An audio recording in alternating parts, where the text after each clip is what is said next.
Welcome to the conclusion of Advancing Racial Equity in the Deaf STEM Community, Part 5, Creating a Positive Cycle of Representation. This video podcast series is presented by Bridge Multimedia and Turk, funded by the National Science Foundation. In this episode, our moderator, Djenne-amal Morris, will ask her Deaf BIPOC guests what they think racial equity in the STEM field would look like. Joining the conversation, Dominic Harrison, K. Renee Horton, Charity Jackson, Adebowale Ogunjurin, Christy Medeiros, and Janine Pollard. Now, President of the Board of Directors of Hands and Voices, Djenne-amal Morris. So many things that everyone has communicated. I feel that we could spend the rest of the day until Christmas unpacking and working and dealing with. Debo, you brought up a wonderful point of students bringing some of those experiences, the positive and the challenging experiences, into higher education. And that's, something I feel like we do need to explore and talk more about, because, they don't just show up, in high school or campus without, former experiences. So I'm going to ask for each one of you for our last question, last but not least, and hopefully we have an opportunity to continue this discussion, is to dream a little bit. If all of a sudden you were given the magical wand and you were in charge of all of STEM in the United States, if you could share briefly one piece of influence that you believe you or we as a group could have to influence racial equity within STEM, what would that look like?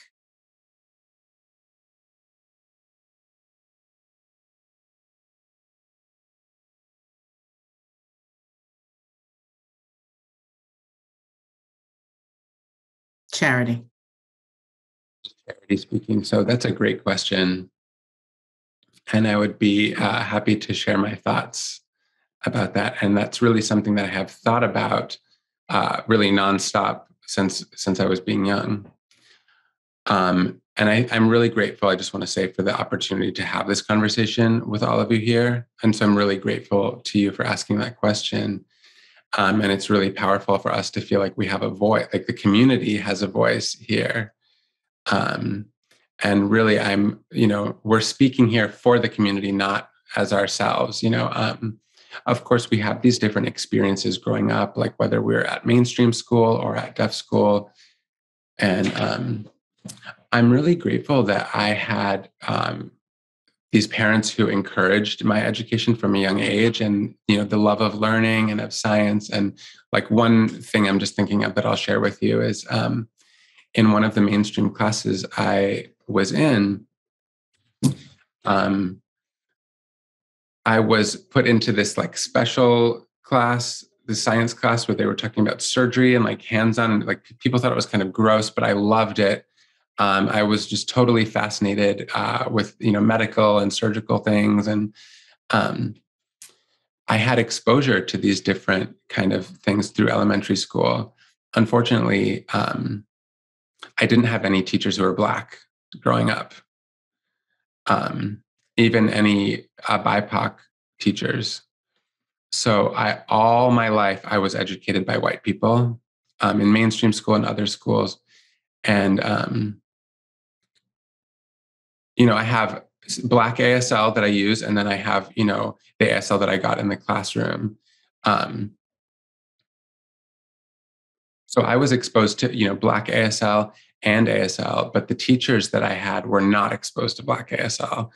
So there was a lot of, education that I got through my family, incidentally, and then through the resources, like the stuff that they exposed me to, like different events and camps and things where I got exposure to.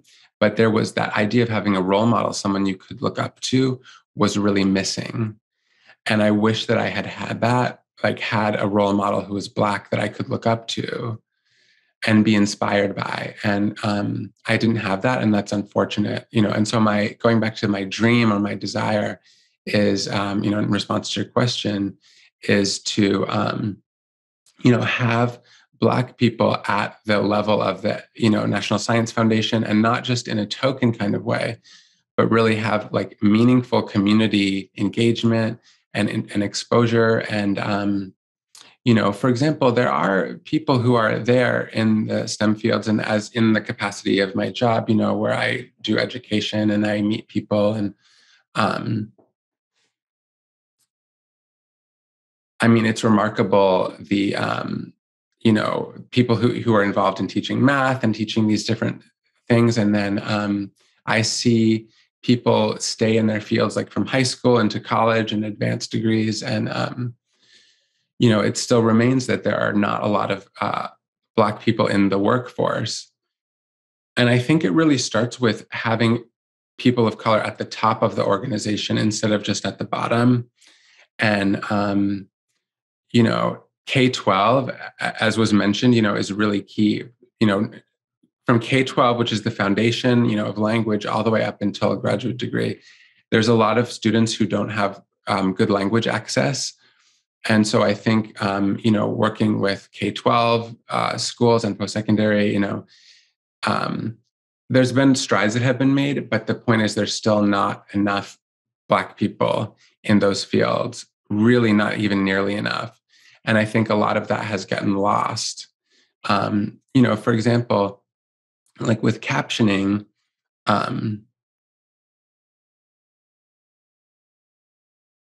that's something that helps. So,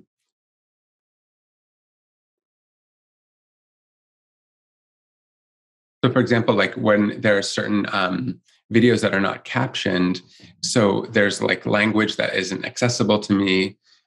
So there's like lack of access for some of those people in the deaf community. They're not able to, even if it's in sign language, but they're not able to see what the English words are. And I mean, it's like almost 2022 right now. I would really like to see, I think it's time right now to really see an enhancement of that, and to see people's skills increase. So that's one thing that that I would see, is that there is also a lot of autism too, and people feeling like they can't do things. And I see some of these students as capable and bright and hardworking. And there's still this attitude that people have where they don't get challenged and they don't, move forward. And so I think there needs to be more resources made available, within the deaf community, especially to BIPOC deaf people. I mean, so many resources are shared with the white deaf community.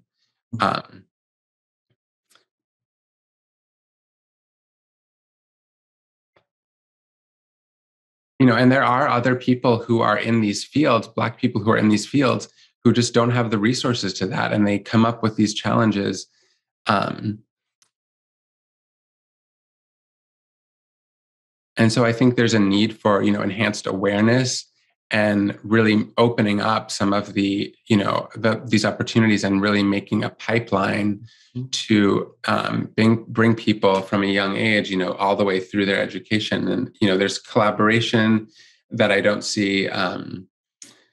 And so I think it has happened in the larger deaf community, but not in the BIPOC deaf community. So there is a big disparity there, and it's time to address that. And mentorship too. I think that's also really key. And that's something that I do a great deal of, working with young people in high school or some college, even some adults as well. And having that connection and support. And, again, it's a way to deal with that lack of resources. And I think that at a leadership level, it's key to have more BIPOC people there, and to increase that mentorship.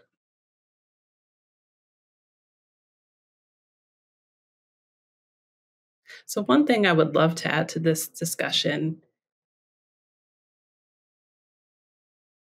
is that there's a lot of second guessing ourselves that happen for a lot of BIPOC people in STEM. There can be a lot to navigate through in the workplace. in educational institutions. There can be a lot of microaggressions. And considering all the different kinds of oppressions that we experience, that is so much emotional labor and energy. So I want to add that to this discussion because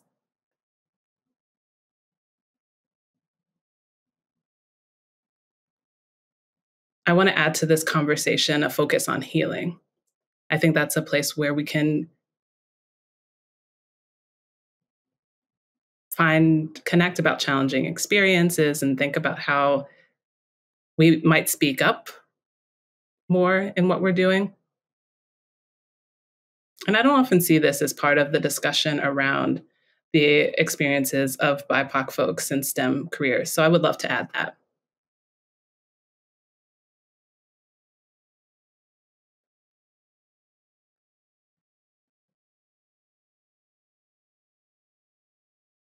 And hopefully this advice is relevant to students and teachers out there.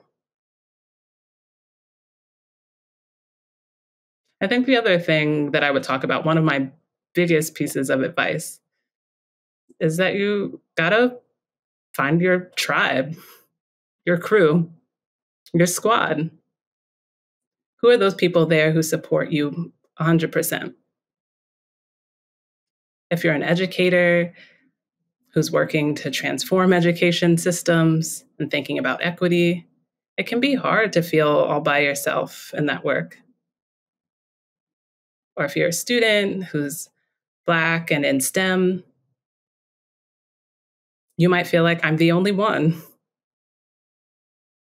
And I don't want that. I want everyone to have that network. So find your squad, and there are different ways to do that. It might include researching different groups like Atomic Hands. They actually have different STEMists. You might also look at cultural groups like NBDA, the National Black Deaf Advocates. They have local chapters. It can be a great way to find a network. And thinking about students who might identify as Afro-Latinx, there's Council de Manos. That's another organization, specifically a cultural organization, where you might find others who have a similar experience to your own. So those are some ways you might build your squad. Chrissy? Yeah, that reminds me at MSSD, when I was there in the 90s,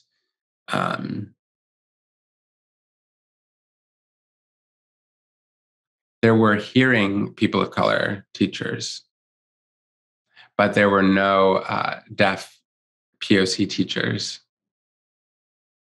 And that was unfortunate, not to have those teachers there at that time. And there have been more that have started to join. MSSD has changed a great deal for the better. Where I work at the Learning Center for the Deaf, they have I'm sure you've heard of this charity, Chief Equity and Inclusion Officer. And that has made a huge difference as far as the diversity, having more Black deaf teachers. There are also male Black deaf there's a male Black deaf teacher.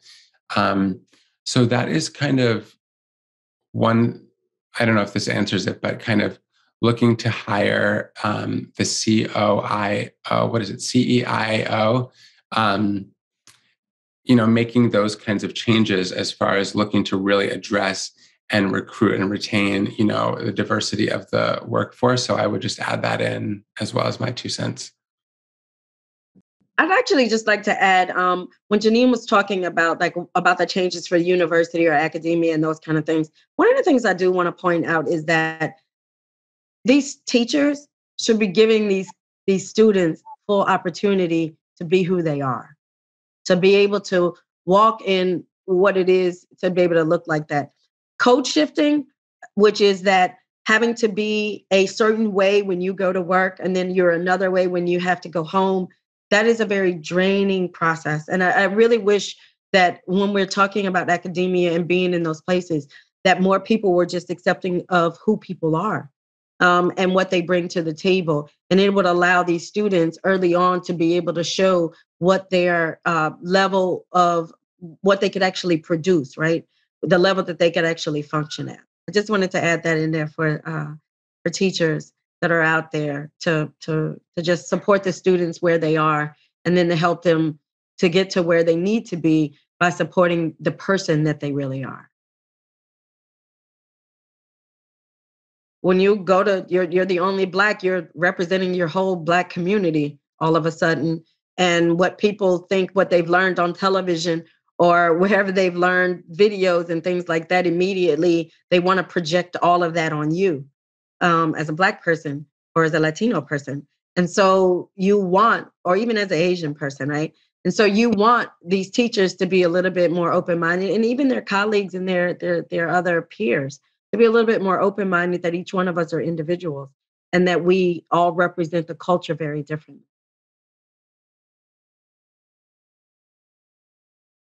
Yes, this is Dominic speaking, just kind of in the same boat as Christy and Charity. I think it's really top down and bottom up, both, to try to meet in the middle as far as addressing some of these issues from an organizational perspective, because we do need Black people at the top of the organization to really shape. Charity mentioned the National Science Foundation. I mean, that's a huge place that has extraordinary influence on the field.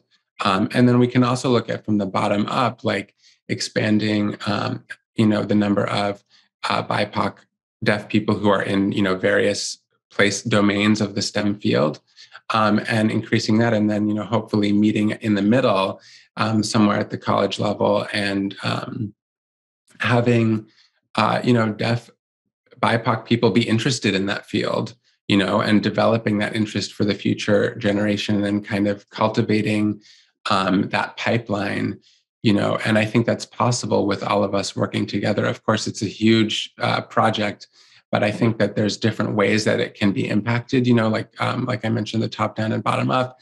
And, these different kinds of, this can be addressed through different domains concurrently and kind of in a coordinated way. And I do see more and more deaf scientists out there, which is great, but we don't want to forget about, Black deaf scientists, Indigenous deaf scientists. And so that's why, again, I think we've all mentioned mentorship being really important, and having like open spaces for everyone to have a role model, and to be able to see themselves and see their future. I mean, like it's really almost 2022, so it's time. I know we expect it to happen quickly, but I think it's a conversation that we can start, and kind of develop this type of education for the future. And it could be very powerful, as far as if you really think about each child's experience and looking at positively impacting that.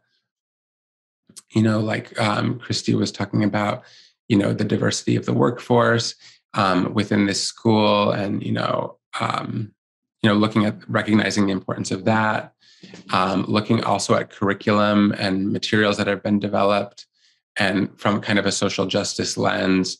As someone who teaches social studies and history, often I'm working with materials that were written by white people. So I have to make sure that I consciously bring in perspectives from, Black and Indigenous historians, and really provide that. And I think that comparable things can be done in the STEM fields as well. And, there's Maya, there's Inca, Aztec, there's different types of mathematics and technologies that were developed that, we can still talk about today. I mean, even in the Egyptian civilization, as far as engineering and science and geometry,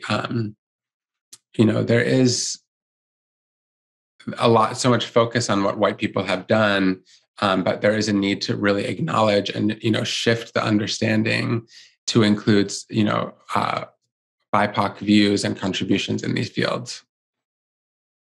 Beautiful, Dominic. Debo, I'm going to let you wave your magic wand. What would you like to see in the STEM field? And Debo saying, okay, here comes the magic wand. So for me, because there are so few BIPOC people in the STEM fields, we are spread rather thin. We don't have the opportunity to meet one another and kind of, be enlivened by that. We're working in isolation frequently. So if I were to get a hold of that magic wand, what I would do is set up an annual, science convention or conference for deaf BIPOC people in the sciences, and really just get everyone together, exchange ideas, and hopefully, what will come out of that is the inspiration and staying in contact with one another. So I think just even something simple like that, maybe magic is required for that. And Charity is saying, I plan to say something like that too. I would love to see a conference and see schools and people get together,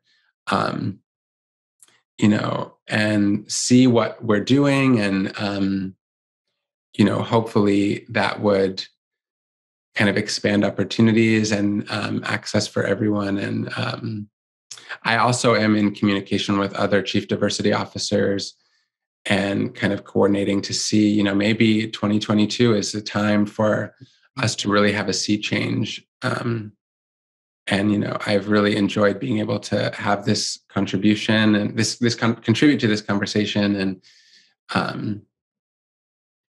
I'm certainly, you can reach out to us again for any other conversation. And it's really great to have an opportunity to be vulnerable and share this. I think, our stories are really important. Yes. To share. And, for us to be together as a community of one. Yes. One of the things I actually do is work, I sit on the board for Louisiana Lighthouse, which is a deaf advocacy, deaf and blind advocacy group. And so for me, I try to make sure that when I am at the table, regardless to what table it is, that we have the proper type of representation, one, but two, that these things are actually being thought about when it comes to racism or, how to make those changes. I'm not afraid to ask the questions. And sometimes it gives me a lot of anxiety to ask the questions like, how come I'm the only Black person here? And to make other people start thinking about it, right? Like, I think people should be thinking, if the situation, like, have they been a part of something that created the situation that makes one, Black people or people of color not want to be there, right? So sometimes it's not just about them, but it could be that situation is so that people of color aren't applying or don't want to be there. And that's a reason they don't want to be there, right? And so I start asking people that question. I always tell people, I'm not after NSF money. So when it comes to academia, I'm willing to ask those questions because I'm not going after anybody's money. And whoever I make upset because I just asked the question, they can be upset, right? And so I use my platform as much as possible to be able to make that impact so that we can have that stride. My little grandson is biracial, and I want him to be able to walk into whatever room he wants to walk in and function as a Black man, because that's what he is. And I want him to be able to have those things. My little nephew is profoundly deaf. And for him, I want him to be able to walk into a room and for people to be able to respect his intelligence, even though he may not be able to voice the words out of his mouth, right? For them to be able to hear clearly. And I want to be able to help him walk and be able to understand that he has rights. and that other people have to respect his rights. And so for me, because I have them so close to me, they're just like my little birdies under my wing. They're in my nest, right? And they're personal birds in my nest. But I want to be able to see them soar as eagles. Like I don't want them walking on the ground as a chicken. And so because of that, it pushes me each day to be able to make an impact or be able to call people on their stuff so that they could have that space in the world at some time.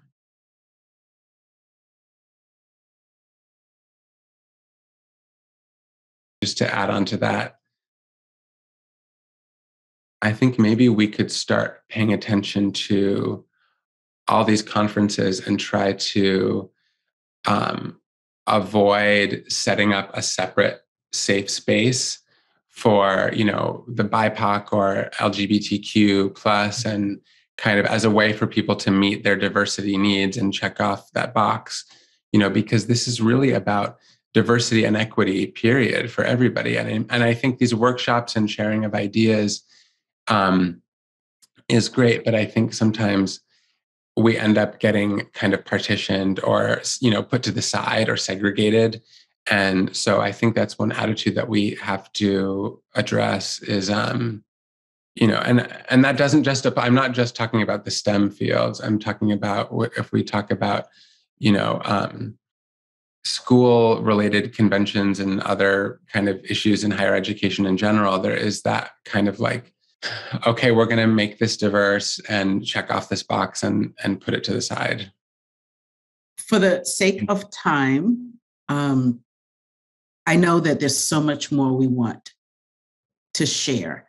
And so my first magic wand would be to have us be invited back again to really unpack some of the things, our experiences, and to share some more ideas, especially around how we're going to, hit the policy making. My magic wand, honestly, would be infusion. I believe that the more exposure, experience, and engagement that all of our communities, the BIPOC community, LGBTQ community, Indigenous communities, the white community, the more we have with one another, hearing, deaf, blind, families, the more we can engage with one another and interact, it starts to peel back the layers of fear, of bias. And once you open it up, there's so much that we can learn from each other. And I really believe that it's going to take the intersection of all of us, race, ethnicity. It's not just the responsibility of the BIPOC community and parents and teachers to educate our children. It is the responsibility of everyone to educate children of color. So if my magic wand would be the validation of the need to raise up the younger generation and expose them to the STEM population, to teach them and show them the need for them going into the field. And again, having the white community that holds more of the power, funding, and resources to really see, not to validate us as a community, but to validate the need for our children to have more opportunity and more resource. And my other magic wand is to get this group in front of the world, because, wow, I am so impressed. I thought I couldn't be any more proud to be a Black woman, to be a Black mother of a deaf son, to be a Black educator. I have left this even more impacted and changed than I could really imagine. So to be continued, thank you each for sharing your time and your experiences with us today. Thank you.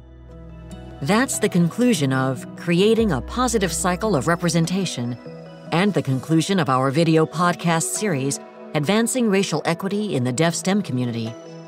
Don't miss any of our previous podcasts. Part 1, Introductions and Aspirations. Part 2, Challenges, Personal and Professional.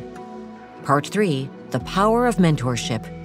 And Part 4, BIPOC representation in the STEM landscape, where are we? Thank you for joining us for this video podcast series. Credits. Participants: Djenne-amal Morris, moderator and speaker. Guest speakers: Dominic Harrison, K. Renee Horton, Charity Jackson, Christy Medeiros, Adebowale Ogunjurin, and Janine Pollard. Project team: Judy Vessel, principal investigator. Tara Robillard, lead researcher. Matt Kaplowitz, executive producer. Manny Manaya, senior producer. Ruth Acevedo, podcast series production coordinator. Copyright 2022, Bridge Multimedia Corporation.